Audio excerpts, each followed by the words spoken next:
warahmatullahi wabarakatuh. Perkenalkan, nama saya Kristiananda Saputra dengan NPM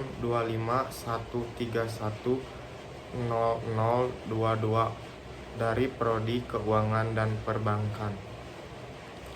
Saya akan menjelaskan tentang materi stakeholder dalam matkul pengantar bisnis yang diampu oleh Bapak Suca Rusdian SEMM. Teman-teman pasti sering mendengar istilah stakeholder kan?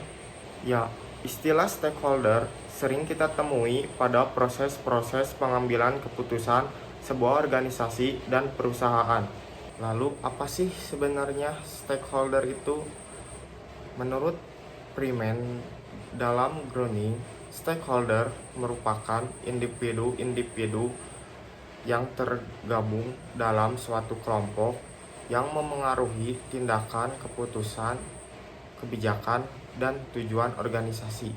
Lalu, mengapa keberadaan stakeholder penting bagi organisasi dan perusahaan? Iya, sebab perusahaan bukanlah entitas yang hanya beroperasi untuk kepentingannya sendiri atau sekedar berorientasi pada keuntungannya semata, melainkan harus memberikan benefit atau manfaat bagi pihak-pihak lain. Selain itu, sebuah perusahaan juga tidak dapat berjalan tanpa dukungan yang diberikan pihak-pihak lain. Pihak-pihak inilah yang dapat kita sebut sebagai stakeholder. Dan perlu diingat bahwa stakeholder adalah pihak-pihak yang memiliki keterkaitan langsung dengan organisasi. Keberadaannya tidak hanya mempengaruhi, namun juga dapat dipengaruhi oleh organisasi. Pengertian stakeholder juga dapat dijelaskan berdasarkan pengklasifikasiannya.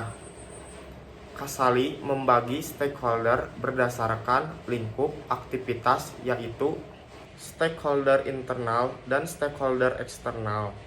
Stakeholder internal adalah stakeholder yang berada dalam lingkungan organisasi.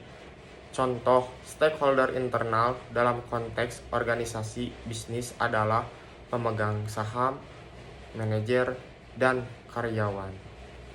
Sedangkan stakeholder eksternal adalah pihak-pihak yang berada di luar lingkungan organisasi.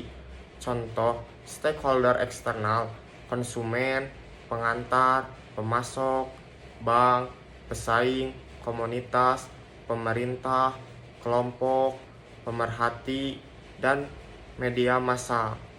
Stakeholder memiliki kriteria kepuasan yang berbeda-beda terhadap organisasi. Kepuasan inilah yang ditolak ukur keberhasilan organisasi dalam pengelola dengan hubungan stakeholder. Apabila perusahaan dapat menyesuaikan diri dengan kepentingan seluruh stakeholder, maka reputasi perusahaan menjadi positif dan kinerja perusahaan dapat meningkat.